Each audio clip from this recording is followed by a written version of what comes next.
What's going on, Washington fans? Welcome to Taking Command with Josh Taylor here on the JTFB YouTube channel. And on this episode, I'm going to be running through a 7-round mock draft for the Washington Commanders and just going through different scenarios. Obviously, this isn't saying, hey, this is exactly who Washington is going to draft, so go get a jersey, get ready for it. And there is a couple times in the past few years of going through the NFL draft, I've been able to predict at least one person, it seems like, every single draft the last 3 years. So trying to keep that streak going and see if we can land one this year, at least in the mock draft.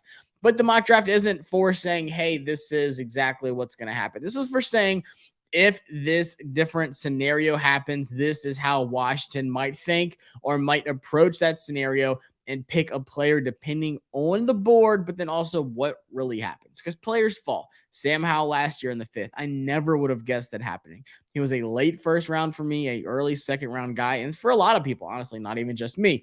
So players fall, players go too early, teams make crazy trades. A lot can happen when they are on the clock, and it's time to make a pick. So let's get right to it. I use PFN for all my mock drafts. That's even before Draft Network and PFF started charging for their stuff, which I think is ridiculous, by the way. But PFN is my favorite mock draft simulator for a couple reasons. But most importantly, it's because I really like their rankings. And I know the people that put, the work and the effort into these, not knocking any of those other groups. But I just really like PFN. And they just updated their rankings this week. So I'm excited. I think this is a great time to run through this mock draft. So like I said, I'm doing 7 rounds. Let's do fast. So all the other picks, that's not ours, go quicker.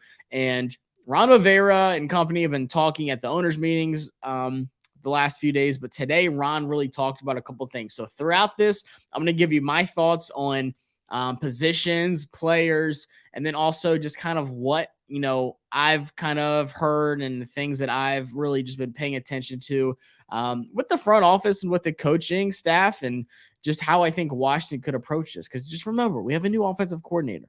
EB is running the show.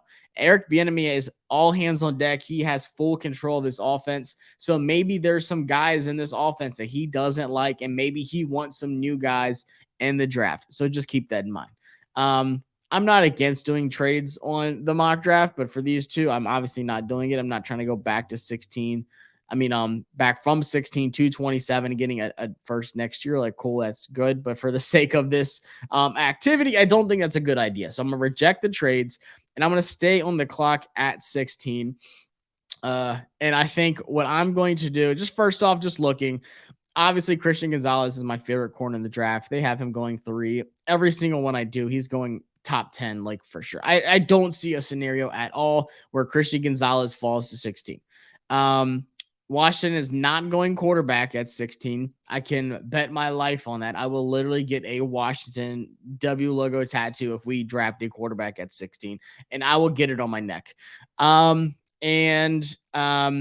Paris Johnson Jr., first tackle off the board. For me, he's my number 1 tackle. That's where I have him going as well. If you saw my full first round mock draft, by the way, on the website, check it out. My other show, The Draft Board, where I just talk the NFL draft in general. And then also follow me on Twitter too, guys. I haven't even said that, or subscribe to the channel and like the videos. But my Twitter is at Josh Taylor FB. And I got a lot of content for Washington, a lot of draft stuff going through, just a lot of great stuff going on Twitter. It's been popping lately, growing big time. But anyways, got to get that out there. Like I said, subscribe, like the videos if you enjoy what you see. Broderick Jones, another really good tackle, left tackle there. They got him going to the Bears, whatever. Skronsky, I've had him going to the Titans in a lot of my drafts. And then Bijan Robinson actually went to the Patriots at 14, which someone on the NFL Network had the other day too, which is interesting. Okay. So, and I'm just going to talk real quick about this. At pick 16, Ron said today that he believes that we are in a great position to just start building the roster based off of the best players available in the draft. So it's not like all right, at 16, we have to take corner, we have to take O-line. In his opinion, they are in a good spot to take the best player available in the NFL draft. So for me, on this one especially, it falls to where I think it's both of them. You're getting the best player on the board, but you're also getting a need. So you look over here, like I said, we're not getting Anthony Richardson. I don't see him even falling to 16, honestly. Anyways, but maybe that pushes back a tackle, or maybe that pushes back a Bijan Robinson. I will say this. I don't think Bijan Robinson is off of the boards for Washington. I think it's very much one of the top players at pick 16 for him. I think he'd be top 3. What do you think realistically? Because I don't think, like I said, I don't think Gonzalez is there. Maybe 2, if not all 3 of the top offensive tackles will be gone by pick 16 as well. In my opinion, they will be. Devin Witherspoon is the one guy who's just a giant question mark. Didn't do too much in the draft preparation. Didn't get to see him at the combine and all this stuff. Pro days, all this. You didn't get to see him, but he had the most hype going into the draft. But he didn't get that, push that some of these other guys did. Like, oh yeah, Lucas Van Ness, man, he looks like a beast. Or, oh yeah, Jackson Smith and Jigba. Remember that guy? Like, we know he was hurt, but remember that guy? He didn't get that. So for me, I really look at this as if Witherspoon falls to 16, that's the pick. And that's going to be my pick right here at 16, by the way. But I'm talking about Robinson, y'all. It's not out of the cards that Washington could take Bijan Robinson. I'm telling you, it is not out of the cards because you just never know. And they said today that they think that they really want to add a running back in this class. And he kind of paired that with, saying like, hey, we can take the best player available in the draft. So if Robinson's on the board right here and it's down to Robinson and Witherspoon, they have a really tough decision to make because B-Rob was never really that running back one style kind of guy. And I love him to death. I'm an Alabama fan. I watched every single run of Brian Robinson's life. We can have 2 B-Robs, guys. It'd be great to have 2 B-Robs. Not saying I'm rallying for him at pick 16, but I'm just saying he would be the best player on the board. He's a top 5 player in this draft, to be honest with you, but his position really hurts his value. So don't count it out. If Washington is truly drafting the best player available and he's on the draft board at 16, I don't care if they put 1999 Ray Lewis on the board. Like, they're going to be selecting Bijan Robinson if they're doing best player available. But I think to some extent you have to look at it and say, hey, look, we're taking Devin Witherspoon. That's who I'm taking. And for me, that'd be a giant home run pick. I love Devin Witherspoon. I was doing a show, CFB Unfiltered, for the college football season, early in the season, and just prepping for the season, looking at Illinois. I was like, oh my gosh, this guy is a true baller. And then just watching him throughout the season got even better. And he started getting that hype that he truly deserves. I am a giant Devin Witherspoon fan. I have been for this whole season. You put him in the slot, you put him on the outside, it doesn't matter. Witherspoon just accelerates this defense a ton. And I get it. Our defense was really good last year, but it's going to get even better. So once again, I'm not doing any trades. Pick 47. This is where it gets really interesting because you can have a top tier tackle. You can get I'll say a second tier tackle, not one of the Paris Johnsons, the Peter Skronsky, Broderick Jones types. You can get a second tier tackle, left or right. You can get a top tier linebacker. You can get a top tier tight end. So for me, I'm just really looking at the board and saying who's here right now. And then, but you do have to think about the values that's coming up. And for me, I'm really looking at this one, and it's tough. I like Drew Sanders, obviously linebacker there. I don't really know how they feel about Barton. If they think he can start right away, they think he's an ascending player. I don't know how much I'm leaning on that. Luke Musgrave, obviously one of the top tight ends in the draft too. I think that'd be a really good pick. But then you could look down here at Cody Mock, offensive tackle, also can play guard. If you want to get a corner, Emmanuel Forbes, I'm not that high on Emmanuel Forbes just because he is so small. And I know he was a ball hawk in the SEC in college football. Great guy, most interceptions. Like, I get it, but man, that really bothers me just knowing that, like, how small he is. Oh man, I got to rethink this one because I thought I had my pick, to be honest with you, but I'm going to switch it up. And there's a guy that I'm actually going to take. And just because you're scrolling down, like, doesn't mean like, oh man, he's reaching right now. Like, look at him. Like, you could take Julius Brents here at 47. I'd be like, okay, cool. Because I think he's that good of a corner. I'm not, but what I'm going to do is I believe this is a good spot for him. I think he's I have him within my top 50, top 55 kind of player.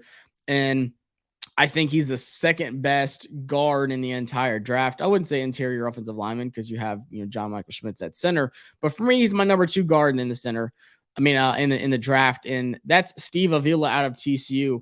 And I got to really know this guy and talk to him a lot at the Senior Bowl. And when I asked him about Washington, he said he had some really interesting conversations with Washington. Matter of fact, I posted the video in here too. If you go to Senior Bowl interviews, he was one of the guys I've talked to multiple times.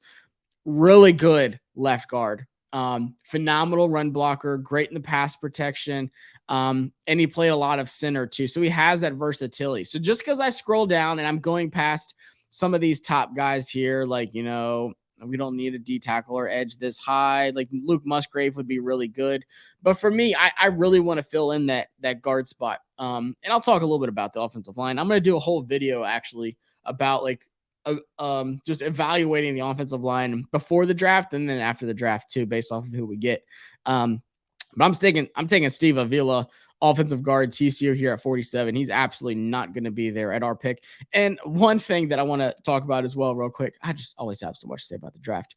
But I hate when people are like, oh, you're reaching, like trade back. First off, you're not always going to be able to trade back. And second off, you're not always guaranteed for a guy to be there. So for me, what's the difference in getting a guy at 40 something or the, you know, high 50s, low 60s? If the guy is a hit and he plays really well for your team and he's a long-term player, to me, I don't care if they take him at 47, if they take him at 105. Like I said, once again, no one knew Sam Howell was going to be in the 5th round next year. There's a lot of guys. Trayvon Walker should not have been the first overall pick. So say, you know, if that wasn't the consensus going into the draft, you're like, oh, we're going to get Trayvon Walker. Let's just trade back. Like, no, you wouldn't have. I don't think that was a possibility for Jacksonville. So take the player. Like, you don't always have to trade back. Yes, getting the assets are nice, but you're not always guaranteed. Because I guarantee you, getting here at 97, Steve Avila would have been taken somewhere around here in the 50s. And you're like, what the heck? You know, I think Cody Mott could have gone ahead of him, but maybe he goes early 3rd round. You're like, well, shoot, there goes our guy. The guy that would have been a long-term foundational piece for us at guard, especially left guard, is now gone. So, and Ron Rivera said today that left guard is going to be a battle between Chris Paul. He completely forgot about Norwell, by the way, when he started talking about Norwell. But he said that it's going to be a battle of left guards. He really doesn't know what he wants to do with Chris Paul. And then obviously we got Nick Gates, who's going to be competing with him, who can play guard and center. But for me, like, I'm drafting Steve Avila there. I have no problem with that. So 97, this is where it gets really juicy.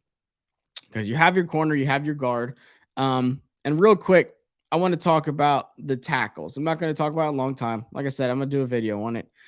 You sign Andrew Wiley. In my opinion, that takes you out of the running for a right tackle because you have Cornelius Lucas as a backup. You have Sam Cosmi as a backup. Sam Cosmi is probably going to be playing right guard. Keim said this. They told Wiley when they signed him he will be playing right tackle. They are not signing Andrew Wiley, who is EB's guy, just to say, hey, we drafted some guy that might be good, so you're going to get kicked to right guard, and we're going to see what this guy has at right tackle. They're not going to do that. They didn't just sign him, 3-year, 20-something, 24, 25, whatever it was, $1 million deal. Just say, hey, by the way, you know, what we told you, forget about all that. You're playing right guard, not right tackle. He's playing right tackle. I'm 100% sure he's playing right tackle, and he's going to start at right tackle next season. I don't know who the heck's playing all the other spots. Charles Leno, they like him a lot. He played every snap last season. Was he great? No. Was he good? Sure. Did he have a lot of bad moments? Yes. Could he be a cap casualty cut? Maybe. If they can get one of these top 3 offensive tackles, maybe 4 or 5 top offensive tackles, which I don't think they can unless they take one at 16, then I just don't see them playing anyone but Charles Leno at left tackle next season. I think they really like him. I just have a hard time with them saying we're going to just move on from every single spot on the offensive line from last year. At center, I still have no idea. I've said this over and over and over. I tweeted it out the other day too. Chase Roullier is not going to be on this team. I promise you guys. I'm telling you, he's not going to be on this team. It's too much of a salary cap. He's only played 10 games the last 2 seasons. So that's my thoughts on the offensive line. I'm going to get into it even more. But just for draft's sake, Wiley starting right tackle. I think they have enough at right guard with Cosmi, the flexibility of Gates. Center, you can upgrade it. You have Larson, you have Gates. Left guard is my biggest hole right now. That's me. And then you fill it out with Steve Avila. So with that being said, I'm taking a tackle. No, I'm just kidding. I mean, right here, to be honest with you, lately I have been taking Tyler Steen from Alabama because I think he has potential to be a replacement at left tackle. If Leno does get cut, or say next season after Leno. But you have Deion Henley, really good linebacker who's been high on my boards for a while that I'm circling for us. I mean, they want to run it back, Zach Evans, which I'm really not too high on. Keandre Miller, who's way better than Zach Evans. Tyler Steen, like I said, tackle. DeMarvion Overshone, who's a guy who has had multiple meetings with us, private workouts, the whole shabam. I just don't see him going in the next few picks. And then Ricky Stromberg, who's probably the most underrated lineman in the whole draft, to be honest with you. I think he's like the second, third best center in this whole draft. I think he's a day one starter. This one's tough. But for me, and then you also have to think about the corners in this class too. Because you can go down here a little bit and start getting into some of these corners that you like. Or I can just do this and go boop, corner. I mean, I'm really high on Garrett Williams. But we don't need him. We got Devin Witherspoon. But I just really want us to get like some solid corner depth too. So, all right. So we have Witherspoon. We have Steve Avila, two of the biggest needs. And then honestly, I think we got two of the best players on the board at that time. So for me, you know what? I'm just going to keep investing in this line. And no, you know what? I lied. Man, this is tough. All right. That's it. I'm taking Tyler Steen, offensive tackle, Alabama. Like I said, I think he's super underrated, and I'm just praying that the guy, oh no, he just got taken. Daggone it. DeMarvion Overshone. It's gone. I really want him to be here. Lost him 4 picks too early, but it's okay. It happens. I think that Tyler Steen has the opportunity to be a day one starter. So if Leno is gone, then you have a starter that I think can come in. But if not, you have a guy who can play as depth for a year. And then that year afterwards, and he's a 3rd round draft pick. So it's not like, oh, this pressure, like, why isn't he playing? The next year he'll be ready to go like full speed. But I think he's really good. Ian's my guy. He knows what he's talking about. So just listen to the guy. He thinks he's super underrated. I think he's super underrated. I love Tyler Steen, 6'5", 315, finished with a relative athletic score of 9.67, transferred from Vanderbilt to Alabama last year, looked really good. One of the shining spots on that offensive line last year. So super high on him. Now we got our corner. We got our left guard. We have, in my opinion, a very underrated left tackle as well. So I feel good about the line right now. Like, I'm pretty good with the line, unless I see some great value later on. I think the offensive line's good now. So I'm looking at just straight up best players available that I can add to this team. And to be honest with you, I know who I'm taking right here. 4th round, I'm taking Kendre Miller, TCU, 6 foot 220, really explosive guy. Really wish, I don't think he didn't play that Michigan game. I think he was out. Or maybe it was the national championship game. I can't remember, but just going back, watching his tapes throughout the season, Chase Brown, a little bit of a different runner. Maybe you take a linebacker here with Muhammad Diabite from Utah. Oh man. I mean, or Tajay Spears. Tajay Spears. You know what? I hate because I really do like Miller, but I'm going Tajay Spears, Tulane at 118. You want a true dynamic home run back that Ron Rivera is talking about, and it's not Robinson at 16, so don't flip out. It's a legit playmaking star in the 4th round at running back that can score a lot of touchdowns and make a lot of big plays for you. You know, they're talking about Antonio Gibson kind of just transitioning more into that role that he kind of did last year when B-Rob came back, if you remember. And I love Gibby to death, and I know he's got a lot of fans. I've got a lot of his stuff. Love Gibby. But he was really transitioning to that J.D. McKissick role last year when J.D. was hurt, and then when B-Rob started running. So it's just like this, there was a void of this second running back. And then just remember all the running back committees that Bieniemy's had. Remember last year, they just rotate guys. They got a lot out of some rookies. You know, obviously McKinnon's still out there. He's a free agent. We could sign Jerick McKinnon. But man, it's just, if they truly want a running back and they want a difference maker, that's the one thing we don't have on this team is a long run, a speed guy, a home run ability running back. And that's what Tyjae Spears is going to give you. Tyjae Spears, and he's a phenomenal guy. He fits the mold personality wise of what Ron Rivera loves. And I think Eric Bieniemy would have a lot of fun with Tyjae Spears. Love Tyjae. Man, sorry, I got too hype on Tajay. Just because he's just a phenomenal guy. Like another guy at the Senior Bowl that everyone was talking about. Like, this guy's going to be a steal. This guy's going to make a GM look like a genius.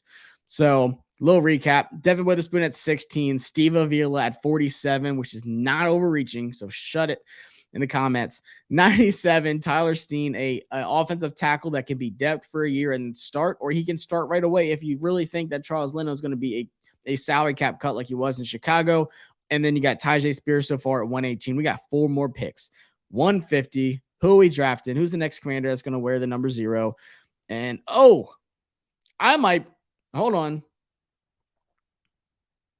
get a teammate. Do I go Dorian Williams, linebacker out of Tulane? Man, look, Kendrick Miller's still here. All right. Dang, I really like Braden Daniels too at guard. Shoot. But I'm not going guard again. Man,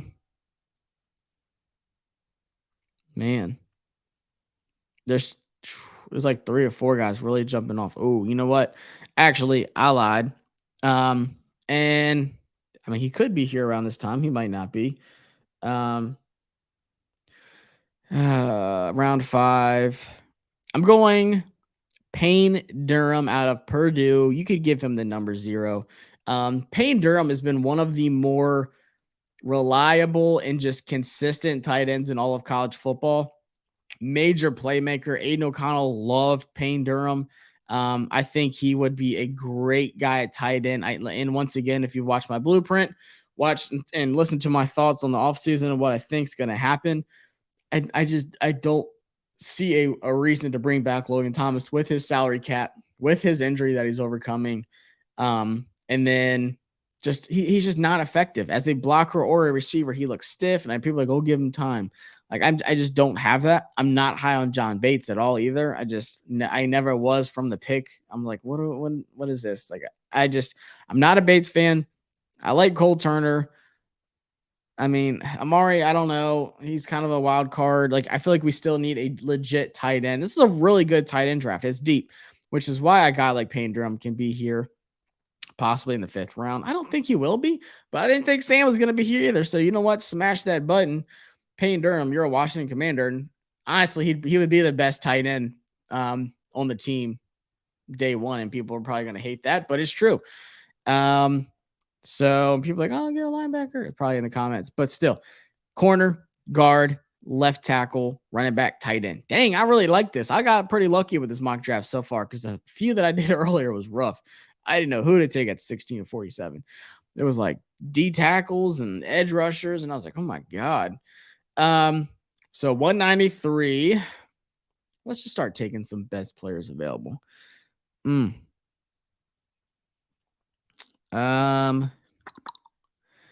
This one's tough because there's some good running backs. Already got a running back though. There's a couple linebackers, couple wide receivers. I know one guy I really want to get. We got 215. Let me hold off on this one guy and just kind of risk it. Well, maybe not, because there's not anyone I really like above them too much more. I do like Shaka Hayward, though, out of Duke. 6'4", 220. He had some flashes on tape. I've seen a couple threads posted on him. Kind of make me want to go back and rewatch some tape on Shaka Hayward out of Duke. Cam Jones, he's a cool guy too. I sat next to him on the plane at the Senior Bowl. Man, this one's tough. I think I am going to go with, I really want to draft my guy Mitchell Tinsley right here, not just because I'm a big Mitchell Tinsley fan, but because I think we need that other wide receiver. He can return kicks. He can return punts. Probably one of the more better hands in the whole draft. Reliable, doesn't drop stuff, makes crazy catches. So, man. All right, I'm gonna go right here, Shaka Hayward, because first off, I like his tape. Second off, we have so many question marks at linebacker. I'm taking a guy that could possibly turn into something. You just never know. And if it's not depth, maybe it's a future developmental guy who can get even better. So 215. Let's see if he's still here. Yep. All right. Yep. I'm taking my guy, Mitch Tinsley, out of Penn State. Like I said, great hands, great route runner, was phenomenal. I mean, breaking records at Western Kentucky on that offense. Then he comes over to Penn State, still really good. Obviously, Sean Clifford loved his tight ends, loved Britton Strange, loved Theo Johnson, Tyler Warren, double, two-headed monster at running back. You could even say third one if you throw in Kevon Lee in there. And then they had Parker Washington, DeAndre Lambert-Smith at wide receiver. So one ball, a lot of different targets. But Mitchell Tinsley, in my opinion, is going to be a steal of the draft. I have no problem taking a guy that takes Cam Sims' spot. And they're different players, by the way. Mitchell Tinsley wasn't, 6'6", borderline tight end size by any means. And he's not the fastest track guy out there, but he is a total package wide receiver, in my opinion. And I love his hands. And he's a phenomenal guy. Really chill dude. So I'm taking him. All right. Oh, yeah. Shout out to Ghost, by the way, guys. This is a dream sponsor of mine because I drink literally one a day. I would die without Ghost. Not like Monster, Red Bull, all that other trash. Ghost is the way to go. Go get you a Ghost. That should be the motto. Go get you a Ghost. Or go Ghost. And anyways, sign me Ghost. Taking a look at the board here. Where is that diamond in the rough that we're going to find? That next little cam curl, And in a way, I'm also looking at edge too. And, some positions I think we will need some fresh legs in. And the one that jumps off the board to me, I really don't see him being here this far. I just want to double check something real quick. All right. I like this. This is our last pick. So who do I think could really be maybe not only a depth guy, but like I said, just potential to be a steal? First off, Carl Brooks is way too good to be on this board. He's not going to be there. So I'm not even acting like he's there right now. But in my opinion, if I had to go somebody, I am looking at some edge rushers. Because if we don't need them this year coming up, we're going to need them the year after that. And we do rotate a lot of guys. And once again, you just don't really know with Chase Young if he's just going to be 100% like just every down kind of guy this year or what. So for me, I really did like Byron Young out of Tennessee. One of these guys that I got to watch a good bit, super athletic guy. I, once again, don't think he would be here at 233. But in my opinion, fill in those edge rushers and rotate those guys. So let's take a look to see what we've got here. Hopefully y'all can see it all. I'll just do full results. Nope, didn't mean to do that. All right, so Devin Witherspoon at 16, in my opinion, would be phenomenal. Do I think he'll be there at 16? I think it's really hard to tell. It's going to really depend on, obviously, what happens in front of us at 16. You just never know. I don't think he will be there, but I can hope. Steve Avila at 47. It's not a reach. Once again, that is a starting left guard next season. There's no doubt in my mind he's starting at left guard next season, and he can step in at center if you need to. Once again, I don't think Chase Roulier is the answer. So in my opinion, I would have it Charles Leno, Steve Avila, Nick Gates at center, or Tyler Larson, whatever. Right guard, Sam Cosmi. Right tackle, Wiley. And if not, you have Tyler Steen, offensive tackle, Alabama. If you don't have Leno there, if he is a salary cap cut, whatever, you think you can upgrade it. I think Tyler Steen is a guy that can start day one. I have no problem with that. He might have a slight learning curve, but in my opinion, obviously, we're getting younger, and I think the potential is even better with Tyler Steen. Then you have Tyjae Spears, who was one of the most just home run firecrackers of a player in this entire draft. Running back out of Tulane, phenomenal guy, and just an awesome, awesome football player. Just so much fun to watch last season against the smaller competition and then just ripping USC apart. Loved Spears, and then he killed it at the Senior Bowl, obviously.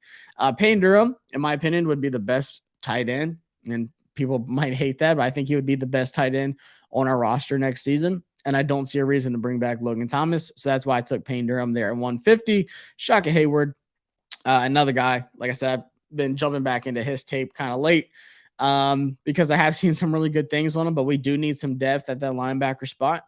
And I don't like what we do have on our team so far. And maybe he has the potential to be one of these young guys that can step up and develop. Remember, Cole Holcomb was like a 5th-round pick. I think the ceiling was a little low for Cole Holcomb. So hopefully Shaka Hayward, the ceiling can be a little bit higher.